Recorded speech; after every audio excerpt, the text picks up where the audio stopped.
మిత్రమా, మీ జీవితంలో ఎప్పుడైనా ఇలాంటి ఒక క్షణం వచ్చిందా? మీ ముందు మీకంటే శక్తివంతమైన శత్రువు నిలబడి, అతని దగ్గర డబ్బు, అధికారం ఉండి, గొప్పవారితో సంబంధాలు, సామీప్యం ఉండి, మీరు ఒంటరిగా వారి ముందు నిలబడి ఉన్నప్పుడు, మీ చేతిలో ఏ శక్తి లేనప్పుడు ఏం జరుగుతుంది? గుండెల్లో భయం, ఇక నేనేమీ చేయలేను, ఓడిపోయాను, ఇది తప్పదు అని అనిపించిందా? ఆ భయం మీ గొంతును నొక్కేసి, మీ కళ్ళల్లో నీళ్లు తెప్పించి, రాత్రంతా నిద్రపోనివ్వకుండా చేసిందా? అయితే ఈరోజు నేను మీకొక చేదు వాస్తవాన్ని చెప్తాను. అలాంటి భయంకర శత్రువుని కూడా ఓడించవచ్చు. అది కూడా ఒక సాధారణ మనిషిలాగా. ఇది మీలాంటి, నాలాంటి సాధారణులే చేశారు. ఎలాగంటే చాణక్యుడెలా చేశాడో, గాంధీజీ ఎలా చేశాడో అలా. ఈరోజు నేను మీకు 3 రహస్య సూత్రాలు చెప్తాను. ఈ 3 విషయాలు మీ చేతిలోకి వచ్చాక ఎలాంటి బలవంతుడైనా మీ ముందు తల వంచాల్సి వస్తుంది. కానీ ఒక షరతు, వీడియో చివరి వరకు చూడండి. ఎందుకంటే ఈ వీడియో మీ జీవిత దృక్పథాన్ని పూర్తిగా మార్చేసే అవకాశం ఇస్తుంది. అలాగే వీడియోకి లైక్ చేసి, మీ జీవితంలో మీరు శత్రువుగా లేదా ప్రత్యర్థిగా భావించే వారి పేరు కమెంట్లో రాయండి. కొత్తగా చూస్తున్నవారు సబ్స్క్రైబ్ చేసుకోండి. రెడీనా? అయితే వెంటనే వినండి, ఎందుకంటే ఇలాంటి అవకాశం మళ్లీ రాకపోవచ్చు. మిత్రమా, జీవితంలో ఒక్కోసారి అలాంటి సమయం వస్తుంది. మీ ముందున్నవాడు భారీగా కనిపిస్తాడు.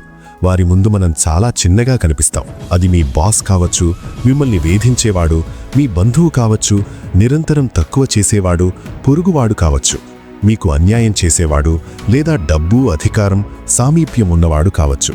అప్పుడు మీరు ఒంటరిగా ఉన్నారు. ఆ సమయంలో భయం వస్తుంది, గుండెల్లో ఆందోళన కలుగుతుంది.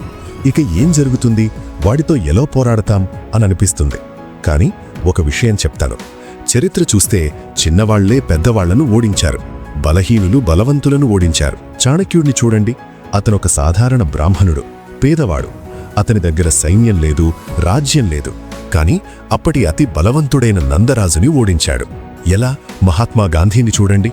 సన్నగా ఉండే ఒక మనిషి, ఆయుధాలు లేవు, సైన్యం లేదు, ఓటమి లేని బ్రిటిష్ సామ్రాజ్యాన్ని కంపింపజేశాడు. ఎలా? దానికి మీరు తెలివిగా పోరాడాలి. మీ సూత్రాలతో, ధైర్యంతో, సత్యంతో తెలివిగా పోరాడాలి. మొదటిది ఓపిక పట్టడం. అవును మిత్రమా, ఓపిక. ఇదేమిటి, ఆయుధమా అని అనుకుంటారు కదా? కానీ వినండి. మీ శత్రువు బలవంతుడైతే అహంకారం ఉంటుంది. తనను ఎవ్వరూ ఏమీ చెయ్యలేరని అనుకుంటాడు. ఆ అహంకారంలో తప్పులు చేస్తాడు. జాగ్రత్త తగ్గుతుంది. కానీ మీరు వెంటనే ఎదురొద్దితే అతను అప్రమత్తమవుతాడు. తన పూర్తి బలంతో మిమ్మల్ని ఓడిస్తాడు. కాబట్టి ఓపిక పట్టండి. అతని ఎక్కడ తప్పు చేస్తున్నాడో చూడండి. అతని బలహీనత ఏంటో తెలుసుకోండి. అతని బలహీన క్షణం ఎప్పుడొస్తుందో గమనించండి. ప్రతి బలవంతుడికి ఏదో ఒక బలహీనత తప్పకుండా ఉంటుంది.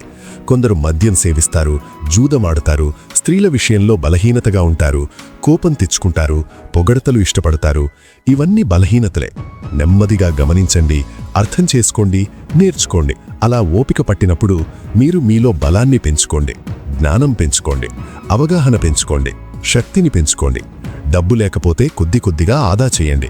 మంచి సంబంధాలు లేకపోతే మంచి వాళ్లతో స్నేహం చేయండి. జ్ఞానం లేకపోతే చదవండి, నేర్చుకోండి. నీరు రాయిని ఎలా కోస్తుంది చూడండి. ఒక్కరోజు ఒక్క బొట్టు నీరు పడితే రాయి పగలదు. కానీ రోజూ ఒక్క బొట్టు పడుతూ ఉంటే పెద్ద రాయి కూడా రంధ్రం చేసేస్తుంది.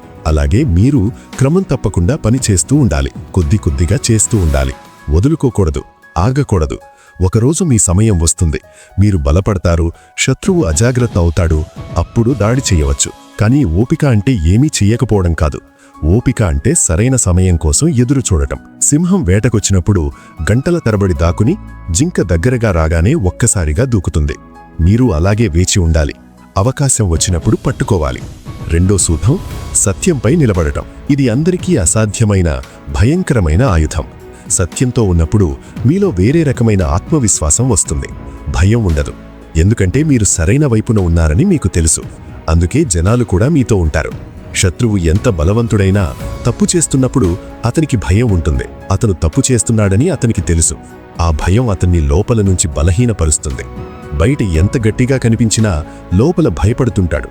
అందుకే ఎక్కువ బెదిరిస్తాడు, గట్టిగా అరుస్తాడు, భయాన్ని దాచడానికి. కానీ మీరు సత్యంతో ఉంటే ఎవ్వరికీ భయపడాల్సిన అవసరం లేదు. నిశ్శబ్దంగా మీ సత్యాన్ని ప్రపంచం ముందు ఉంచగలరు. అరవాల్సిన అవసరం లేదు, బెదిరించాల్సిన అవసరం లేదు. కేవలం సత్యాన్ని చెబుతుంటే ప్రపంచం నెమ్మదిగా ఎవరు సరైన వాళ్ళో, ఎవరు తప్పు చేస్తున్నారో అర్థం చేసుకుంటుంది. ఇక్కడ ఒక విషయం చెప్తాను. దుర్యోధనుడికి భారీ సైన్యముంది. భీష్ముడు, ద్రోణాచార్యుడు, కర్ణుడు అందరూ ఉన్నారు. కాని పాండవులు ఓడిపోలేదు. ఎందుకంటే సత్యం వాళ్ల వైపున ఉంది. హస్తినాపురం వాళ్లదే. ద్రౌపదిని అవమానించారు. మోసంగా జూదంలో ఓడించారు. ఇవన్నీ సత్యమే. అందుకే శ్రీకృష్ణుడు వాళ్లతో ఉన్నాడు. సత్యం మీతో ఉంటే భగవంతుడు కూడా మీతో ఉంటాడు. కాబట్టి మిత్రమా, సత్యంతో ఉంటే జనాలు మిమ్మల్ని గౌరవిస్తారు. అవసరమైనప్పుడు మీతో నిలబడతారు. ఒక విషయం గుర్తుంచుకోండి, ఎప్పటికైనా సత్యమే గెలుస్తుంది. దానికి కొంత సమయం పట్టచ్చు, కానీ చివరికి సత్యమే గెలుస్తుంది. ఇప్పుడు మూడవది, అతి ముఖ్యమైనది, తెలివిని ఉపయోగించడం. బాహ్యబలం కంటే తెలివి బలం గొప్పదే. ఆయుధాల కంటే తెలివి గొప్పదే. తెలివి లేకపోతే బలవంతుడైనా ఓడిపోతాడు. తెలివి అంటే ఏమిటి? సమాచారాన్ని అర్థం చేసుకుని ప్లాన్ చేయడం. ప్రతి సమస్యకి ఒక పరిష్కారం ఉంటుంది. దాన్ని కనుగొనాలి. దానికి తెలివి కావాలి. శత్రువు బలవంతుడైతే నేరుగా ఎదురొద్దకూడదు. తెలివిగా పోరాడాలి. ఒక ఉదాహరణ ఇస్తాను. ఒక సాధారణ మనిషిని ఒక పెద్ద రౌడీ వేధిస్తున్నాడు. నేరుగా గొడవ పడితే చిన్నవాడు ఓడిపోతాడు. కానీ తెలివి ఉపయోగిస్తే గుండా చేసిన తప్పులన్నీ ఎత్తి చూపించవచ్చు. ఆధారాలు సేకరించవచ్చు. పోలీసుల దగ్గరికి వెళ్లవచ్చు. లేదా ఆ ప్రాంతంలో ఆ రౌడీ వేధించిన వాళ్లందరినీ కలిపి ఒక్కటిగా ఎదురొద్దవచ్చు. మరో అర్థం, శత్రువు బలాన్ని అతనికి వ్యతిరేకంగా ఉపయోగించటం. జూడోలోలాగా శత్రువు వేగంగా వస్తుంటే తోసివేయకుండా తిప్పేసి అతన్నే పడేస్తారు. అలాగే పోరాటంలో సరైన సమయం, సరైన చోటు, సరైన విధానం తెలుసుకోవాలి. తప్పు సమయంలో పోరాడితే ఓడిపోతారు.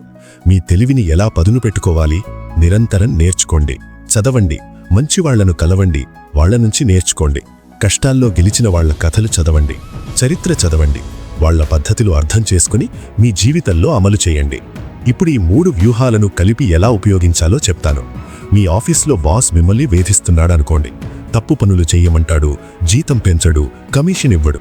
అతను బాస్, మీరు చిన్న ఉద్యోగి. అతనికి అధికారం ఉంది. ఉద్యోగం పోగొట్టగలడు. ఇప్పుడేం చెయ్యాలి? మొదటి ఆయుధం, ఓపికతో ఉండండి. వెంటనే గొడవ పడకండి. ఉద్యోగం వదిలేయకండి. నిశ్శబ్దంగా పనిచేస్తూ అతని తప్పులన్నీ గమనించండి. తప్పు చేయమంటే ఆధారాలు సేకరించండి. మెయిల్స్ సేవ్ చేయండి. మాటలు రికార్డ్ చేయండి. లేదా సాక్షులు ఉంచండి. అదే సమయంలో మీ బలాన్ని పెంచుకోండి. రెండో ఆయుధం, సత్యంపై నిలబడండి. తప్పు చెయ్యమంటే చెయ్యకండి. అతనికి కోపం వచ్చినా బాధపడినా తప్పు చెయ్యకండి. ఎందుకంటే తప్పు చేస్తే అదే తర్వాత మీకు వ్యతిరేకంగా ఉపయోగపడుతుంది. చుట్టూ ఉన్నవాళ్లతో మంచి సంబంధాలు పెట్టుకోండి. మంచిగా వ్యవహరించండి. అవసరమైనప్పుడు వాళ్ళు మీతో నిలబడతారు, సాక్ష్యమిస్తారు. మూడో ఆయుధం, తెలివితో వ్యవహరించండి. ఆ కంపెనీలో ఇంకా ఎవరైనా ఈ బాస్తో ఇబ్బంది పడుతున్నారేమో చూడండి. వాళ్లతో మాట్లాడండి, కల్పించండి. ఆధారాలతో కలిసి బాస్ దగ్గరకో లేదా హెచ్ఆర్ దగ్గరకో వెళ్ళండి. ఎవరూ వినకపోతే లేబర్ కమిషనర్ దగ్గరికి వెళ్ళండి. లేదా నిశ్శబ్దంగా మరో మంచి ఉద్యోగం చూసుకుని వెళ్ళిపోండి. కొన్నిసార్లు గొడవ లేకుండా తప్పికోవడమే తెలివి. ఈ 3 వ్యూహాలు కలిపి ఉపయోగిస్తే ఎలాంటి బలవంతుణ్ణైనా ఎదుర్కోవచ్చు. కానీ గుర్తుంచుకోండి, అవసరమైతేనే పోరాడండి. చర్చతో పరిష్కారమైతే చర్చించండి. క్షమాపణ చెబితే సమస్య పోతుందనిపిస్తే క్షమాపణ చెప్పండి. నిజమైన ధైర్యం అంటే ఎల్లప్పుడూ గొడవ పడటం కాదు, సమస్యను శాంతియుతంగా పరిష్కరించడం. కానీ ఒకవేళ వాడు మిమ్మల్ని పదే పదే మోసం చేస్తూ నష్టం కలిగిస్తూ ఉంటే అది మీ తప్పు కాకపోతే పోరాడాల్సిందే. ఎందుకంటే పోరాడకపోతే మరింత నష్టం జరుగుతుంది. ఇతరులు కూడా మిమ్మల్ని బలహీనులుగా భావించి దుర్వినియోగం చేస్తారు. అలాగే శత్రువు ముందు భయం చూపించకండి. లోపల భయమైనా బయట ధైర్యంగా కనిపించండి. వారికి మనం భయపడుతున్నామని తెలిస్తే మరింత ఆధిపత్యం చూపిస్తాడు. భయం లేదనిపిస్తే అతనికి కూడా ఏదో శక్తి ఉందేమో అని అనుమానం వస్తుంది. ఎప్పుడూ కోపం తెచ్చుకోకండి, అరవకండి. కోపంలో మీ మెదడు పనిచెయ్యదు. తప్పు మాటలనేస్తుంటారు. అది తర్వాత మీకే వ్యతిరేకంగా వస్తుంది. నిశ్శబ్దంగా ఉంటే మీరు ఆలోచించి మాట్లాడతారు, చేస్తారు. అతను మిమ్మల్ని కోపం తెప్పించాలని ప్రయత్నిస్తాడు. మీరు కోపం తెచ్చుకోకపోతే అతనే అస్థిరపడతాడు. మీ బలహీనతలను ఎవ్వరికీ చూపించకండి. బలహీనతలను దాచండి లేదా బలోపేతం చేసుకోండి. బలహీనత తెలిస్తే అక్కడే దాడి చేస్తాడు. శత్రువును తక్కువ చేసి అంచనా వేయకండి. ఎప్పుడూ జాగ్రత్తగా ఉండండి, సిద్ధంగా ఉండండి. పోరాటమంటే శత్రువును అవమానించడం కాదు, మీ గౌరవాన్ని కాపాడుకోవడం, తప్పును ఆపడం. అసలైన లక్ష్యంపై దృష్టి పెట్టండి. ఆరోగ్యం కాపాడుకోండి. ఒత్తిడితో తినడం మానేస్తారు, నిద్రపోరు, జబ్బు చేస్తారు. జబ్బైతే ఎలా పోరాడతారు? మంచి ఆహారం తినండి, బాగా నిద్రపోండి, వ్యాయామం చేయండి, ధ్యానం చేయండి. మీపై మీకు నమ్మకం ఉంచండి. చాలామంది తమని తాము నమ్మరు. నేను చిన్నవాణ్ణి, బలహీనుణ్ణి అనుకుంటారు. కాని మిత్రమా, మీలో ఎవరిలాంటి శక్తి ఉందో మీరే గుర్తించి బయటపెట్టాలి. మీపై నమ్మకం వచ్చిందంటే అర్ధయుద్ధం గెలిచినట్టే. ఇప్పుడు కొన్ని స్ఫూర్తిదాయక కథలు చూద్దాం. ఏకలవ్యుడి కథ తెలుసా? అతనొక గిరిజన బాలుడు. ధనుర్విద్య నేర్చుకోవాలనుకున్నాడు. ద్రోణాచార్యుడు అతనిది తక్కువ కులం కాబట్టి నేర్పనను అన్నాడు. కాని ఏకలవ్యుడు వదులుకోలేదు. ద్రోణాచార్యుడి విగ్రహం చేసుకుని రోజూ అభ్యాసం చేశాడు. చివరికి అతను అందరికంటే గొప్ప ధనుర్విద్యాపారంగతుడయ్యాడు. ఇది అంకితభావం శక్తి. అలాగే బీహార్కి చెందిన ఒక పేద కూలి. అతని పేరు దశరథ మాఝీ. ఒకసారి తన భార్యకు అత్యవసర చికిత్స కోసం పట్టణానికి వెళ్ళాలి. కాని దారిలో పెద్ద గుట్ట ఉండే. చుట్టూ తిరిగి వెళితే చాలా సమయం పడుతుంది. అప్పటికే తన భార్య చికిత్స ఆలస్యమై మరణించింది. అప్పుడు దశరథ మాఝీ నిర్ణయించాడు, ఆ పెద్ద గుట్టను కష్టపడి ఒలిచి ఇక ఎవరూ ఇబ్బంది పడకుండా చేశాడు. మొదట్లో జనాలు అతన్ని పిచ్చివాడన్నారు. కాని 22 సంవత్సరాల పాటు రోజూ కొద్ది కొద్దిగా ఆ గుట్టను ఒలిచాడు. చివరికి దారితీశాడు. ఇది సంకల్పబలం. సుధాముడి కథ తెలుసా? శ్రీకృష్ణుడి బాల్య స్నేహితుడు. చాలా పేదరికం, తినడానికి ఏమీ లేదు. అయినా భయపడకుండా ద్వారకకు వెళ్ళాడు. ఇచ్చేది ఏమీ లేకపోయినా ఒక్క పిడికెడు ఔగింజలు తీసుకెళ్లాడు. ప్రేమతో ఇచ్చాడు. సిగ్గుపడి దాచలేదు. శ్రీకృష్ణుడు అతని పేదరికాన్ని తొలగించాడు. ఇది నిజమైన హృదయం శక్తి, సంబంధాల శక్తి. ఇలాంటి ఎన్నో ఉదాహరణలున్నాయి. వీళ్లు దేవుళ్ళు కాదు, మనలాంటి సాధారణ మనుషులే. కాని ధైర్యం, అంకితభావం, ఓపిక, సత్యం ఉన్నాయి. ఇప్పుడు అసలు మనం జీవితంలో ఎలాంటి తప్పులు చెయ్యకూడదో తెలుసుకుందాం. 1. భయపడి ఒకే దగ్గర ఉండకూడదు. భయంతో సరైన నిర్ణయాలు తీసుకోలేరు. నిశ్శబ్దంగా ఊపిరి పీల్చి ఆలోచించి నిర్ణయించండి. 2. తొందరపడకూడదు.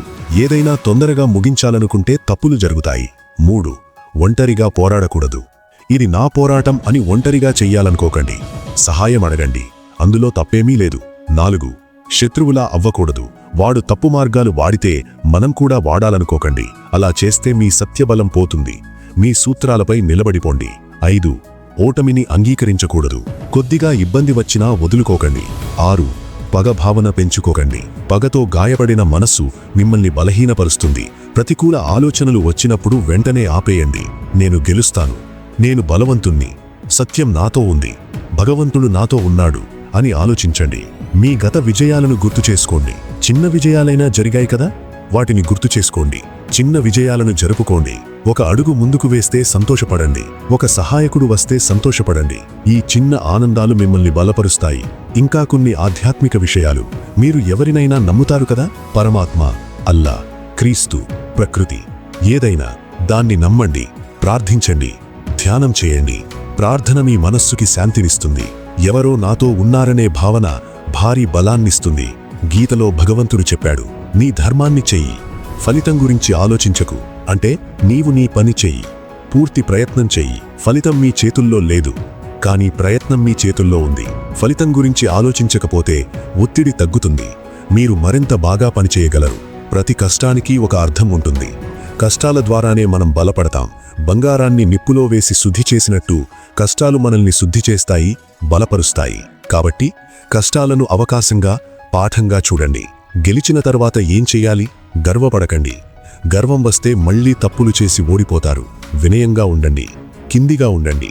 మీకు సహాయం చేసిన వాళ్ళందరికీ ధన్యవాదాలు చెప్పండి, గౌరవించండి. మీరు ఒంటరిగా గెలవలేదు. క్షమించడమంటే మళ్లీ అతన్ని నమ్మడం కాదు, మళ్లీ అవకాశమివ్వడం కాదు. క్షమించండి, మీ మనశ్శాంతి కోసం. కానీ జాగ్రత్తగా ఉండండి మిత్రమా. జీవితం సులభం కాదు, కానీ మీలో గెలవడానికి అవసరమైనదంతా ఉంది. ఆ శక్తిని గుర్తించి బయటపెట్టండి.